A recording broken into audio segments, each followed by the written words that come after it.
Hello everyone, আজকে চলে এসেছি একটি মিনি ব্লগ নিয়ে। আমরা যাব আজকে একটি মন্দিরে, তাই সকাল সকাল রেডি হয়ে গেছি।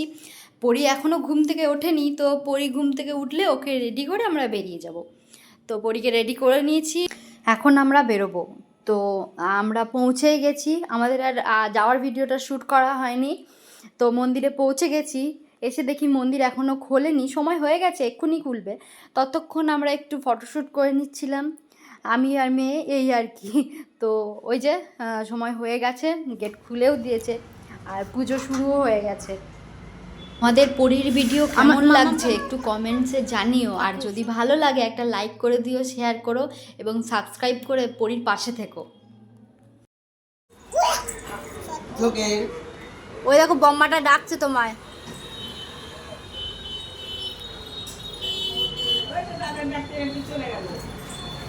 ভিতরে ঠাকুমাটিকে দেখলেন, ওই ঠাকুমাটি এখানকার পুজোর সমস্ত জোগাড় আর কি করে। তো ঠাকুমাটি খুবই ভালো, আমাদের খুবই ভালোবাসে। আমরা যেহেতু প্রায়শই যাই ওখানে, আমাদেরকে খুব ভালো চেনে আর আমাদেরকে ভীষণ ভালোই বাসে। আর দেবো, পুজো হোক, দেবে।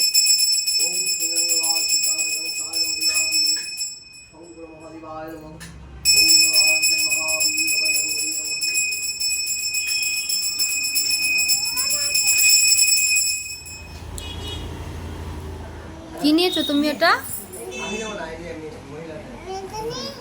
নিয়েছো? কি নিয়েছো জোরে বলো। ফুল নিয়েছো? ফুল দিয়ে কি হয়? ঠাকুরকে ঝুড়ে দিতে হয়, বলে পুজো করতে হয়। হ্যাঁ, ঠাকুরকে তুমি নম করেছো? থাক দিও না। ঠাকুরকে তুমি নম করেছো? আগে ঠাকুরকে নম করতে হয়, তো আগে নম করো।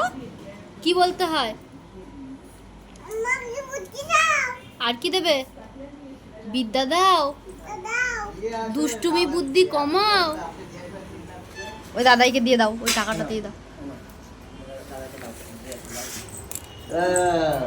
ঠাকুরকে নম করো এবার, ঠাকুরকে।